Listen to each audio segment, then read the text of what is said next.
Bonjour mesdames et messieurs, bienvenue dans ce 6h30. Hier dimanche 17 juin, les papas ont été célébrés, ceux qui aux côtés des mères sont le pilier de la cellule familiale. Une fête hélas qui suscite très peu d'engouement, même si quelques manifestations assez sympathiques ont été constatées à travers le district d'Abidjan par notre reporter Franck Quadio. On regarde. Un après-midi de dimanche, ambiance dominicale classique, sauf que ce jour, c'est jour de fête des pères. Et pourtant, il n'y a pas d'engouement, autant d'engouement que lors de la fête des mères. Dans ce supermarché à Cocody, pas grande affluence, mais quelques clients sont passés faire des achats pour leur père, selon le gérant. Fête des pères, bon, c'est pas tellement ça. Sûrement que les personnes ont décidé de fêter en famille. Voilà. Mais en tout cas, au niveau de ce supermarché-là, chacun est venu faire des achats pour aller fêter à la maison. Pour cette dame, rien de spécial prévu pour son conjoint. Je n'ai rien prévu pour lui, parce qu'à la fête des mères, il n'a rien donné. Mais dans la morosité, quelques éclaircies, à Adjamé, autre commune, une ambiance différente, ces femmes regroupées au sein d'une association ont décidé d'honorer les papas. Nous accompagnons la belle initiative qu'a eue cette association de non seulement fêter les papas, mais aussi de fêter les mamans. Derrière un grand homme se trouve une grande dame. Donc nous avons décidé cette année de les avoir à nos côtés pour pouvoir vraiment célébrer les pères qui sont, pour leur montrer notre amour, notre attention auprès d'eux. Une marque d'attention qui plaît aux hommes. On parle souvent de la fête des mères, mais pas souvent de la fête des pères. En tant que père, nous pensons que c'est une belle cérémonie. On avait l'habitude de magnifier, d'honorer nos mamans, nos femmes. Elles ont reconnu nos mérites, nos savoir-faire, nos bienfaits. Elles nous honorent aujourd'hui. Retour à Cocody, à la Riviera, une célébration élargie organisée par femmes et enfants. Ici, dit-on, le père est le pilier de la famille. Nos papas font plus que, si je peux le dire ici, font plus que nos mamans. Donc je pense qu'on devrait plus les célébrer que les mamans. On a quand même avec les enfants prévu un petit cadeau pour lui dire merci vraiment pour tant d'amour pour nous, pour la maison. Lui dire merci également pour tout ce qu'il fait pour nous. En compagnie de ses invités, c'est un papa qui ne cache pas sa joie. C'est pas courant, je ne sais pas encore ce qu'il y a dedans, mais c'est déjà une excellente impression. Je lui dis merci beaucoup. Engouement ou non, le père est au centre de toutes les attentions tous les 18 juin. La fête des pères est célébrée pour la première fois en 1910 aux États-Unis. Bonne fête des pères à vous tous, pères dévoués à travers le monde qui nous regardaient ce matin. Le rôle des jeunes et des étudiants dans la construction d'une culture de paix durable. Voilà le thème retenu pour le lancement officiel des activités de la branche Côte d'Ivoire de YSP, Youth and Students for Peace. Il s'agit pour cette organisation mondiale d'enseigner aux jeunes une culture de valeurs et d'intégrité basée sur des principes universels. La cérémonie s'est tenue samedi dernier, ici à Abidjan, en présence d'Akassaé Lazare, le président de la Fédération nationale pour la paix universelle en Côte d'Ivoire. Salimata Dia et Franck Quadio signent ce reportage. International Youth and Students for Peace, basé à Séoul, en Corée du Sud, a désormais une branche en Côte d'Ivoire, une plateforme d'échange et de formation pour les jeunes et étudiants qui partagent la vision de construire une culture de paix durable. Nous développons le programme que nous appelons le programme de l'éducation du caractère, où nous enseignons aux jeunes les valeurs. L'école donne déjà l'éducation sur le plan intellectuel, mais nous mettons l'accent sur le cœur. Nous appelons aux jeunes à mettre le cœur devant, à acquérir l'amour et agir avec l'amour dans tout ce qu'ils font. Nous voulons mettre l'accent sur l'éducation du caractère pour transformer le cœur des jeunes et amener les jeunes à devenir tolérants et à adopter une attitude de paix en toutes circonstances. Cet engagement est soutenu par la Fédération pour la paix universelle en Côte d'Ivoire et les personnalités qui œuvrent pour la promotion de la jeunesse et de la paix. Après les hommes, les femmes, après les parlementaires, aujourd'hui, nous étendons nos valeurs à la jeunesse.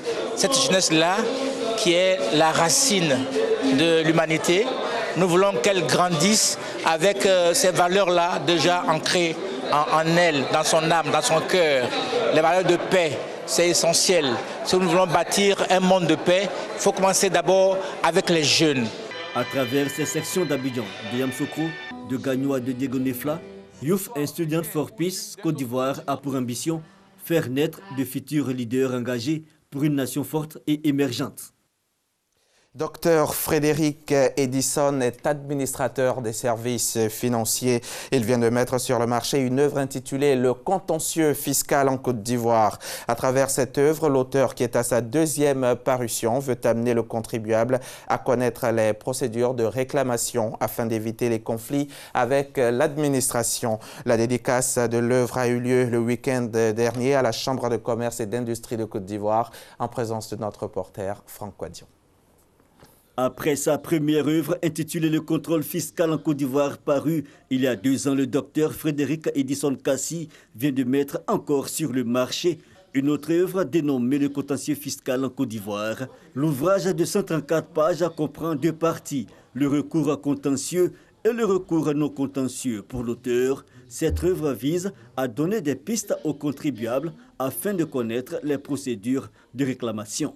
Les contribuables ne sont pas suffisamment informés des règles de procédure. Et donc le livre s'inscrit dans le cadre de l'information des contribuables afin qu'ils sachent la procédure à mener lorsqu'il y a un contentieux fiscal.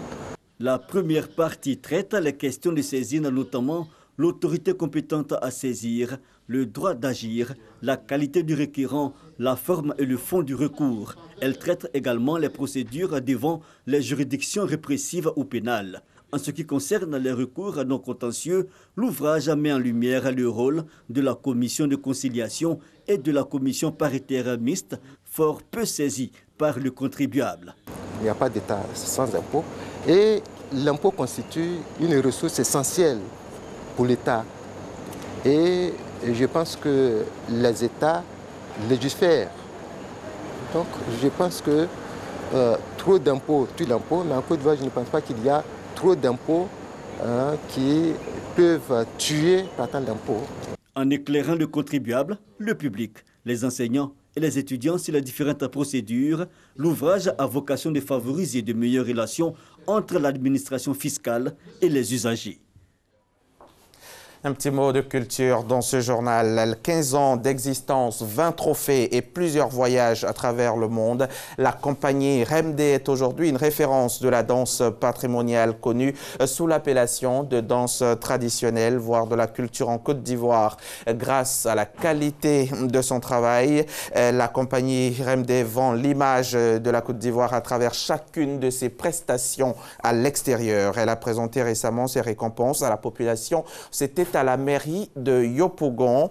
Donc, gros zoom sur cette compagnie, une compagnie aux multiples potentialités. C'est avec l'un de nos spécialistes culture maison, son nom, Issa Chonanyeo. Yopougon, à l'Ocodrome Nyangon Sud à gauche, lieu de répétition de la compagnie Remde pour parfaire les pas de danse et les chorégraphies des spectacles. Ici, les membres de la compagnie travaillent sans relâche pour valoriser la danse patrimoniale, connue sous l'appellation de danse traditionnelle.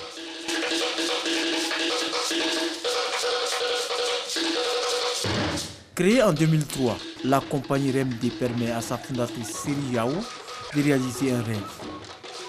L'identité d'un peuple, c'est sa culture.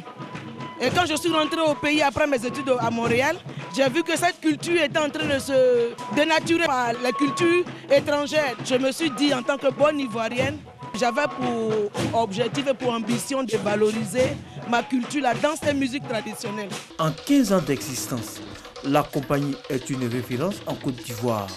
Mieux, elle a décroché la 2e place du prix d'excellence dans le domaine des arts vivants en 2017. Et ce, malgré les nombreuses difficultés du secteur. Nous sommes confrontés à des difficultés. La Côte d'Ivoire étant un pays qui a beaucoup de cultures. Et les cultures se ressemblent pas. Quand nous allons au nord, nous avons par exemple le Mboloy, le Yachana, le Ngoron, qui n'ont pas les mêmes accoutrements que ceux de ma région, par exemple de Daloa, le Digba. Donc au niveau de cette diversité-là, nous rencontrons beaucoup de difficultés parce que chaque voyage, il faut changer notre patrimoine vestimentaire. On a du mal à voyager, c'est le côté financier. Et puis on rencontre aussi des difficultés au niveau des ambassades. On persévère. Et moi je dis, quand on est sérieux dans ce qu'on fait, même quand on vous refuse de partir, vous continuez d'essayer. C'est la persévérance. Un jour, ils comprendront que vous ne vivez que de ça. Et c'est votre métier, c'est votre profession. Plusieurs voyages et lauriers glanés font de la compagnie une digne ambassadrice du pays à l'extérieur. Des trophées célébrés au cours d'une cérémonie à la mairie de Yopougon pour montrer la qualité du travail effectué. Ce qui nous a le plus motivés, c'est qu'au début, on se croyait orphelin parce qu'on partait difficilement et on venait triste. Parce que quand on arrive dans ces différents pays-là, c'est des tapis rouges, c'est des motards, et puis c'est un rêve à Hollywood, quoi. Mais quand on arrive chez nous à l'aéroport, c'était vraiment sur la pointe des pieds. Et jusqu'à ce que, l'année dernière, le prix d'excellence apparaisse dans notre vie. Au total, la compagnie REMD a glané 20 trophées depuis sa création. Des trophées dédiés au président de la République, Alassane Ouattara, pour saluer toutes ses actions en faveur de la culture. Reportage signé Issa Chonon Yeo. Un mot d'actualité internationale pour refermer ce journal. Au Burkina Faso, 3 attaques ont ciblé une brigade de gendarmerie, un commissariat et un poste de police. À l'est du pays, un policier a été tué dans l'attaque d'un poste de l'Office national de sécurité routière. Et dans la même soirée de samedi 16 juin, le commissariat de police et la gendarmerie de Kominianga, à 50 km de Fadangourma, dans le Koulpelego, ont essuyé des tirs. Un assaillant a été abattu au cours de cette double attaque. Et puis la Colombie vient d'élire Ivan Duque au poste de président de la République. Le candidat de la droite l'a emporté avec près de 54% des voix face à Gustavo Petro, le candidat de la gauche qui a reconnu sa défaite. Il est devenu ce dimanche 17 juin le plus jeune président de l'histoire de la Colombie moderne. Mais Ivan Duque, 41 ans, apparaît surtout comme le dauphin de l'ex-président Alvaro Uribe et rend ainsi le pouvoir à la droite conservatrice opposée à l'accord de paix avec l'ex-guérilla FARC. Il a promis d'effectuer des modifications structurelles à l'accord de 2016 qui a permis le désarmement de 7000 guerrilleros. Merci de nous avoir suivis. C'est la fin de ce journal. Bonne suite de programmes avec nous, avec Nessindri et Marcelin Govoy.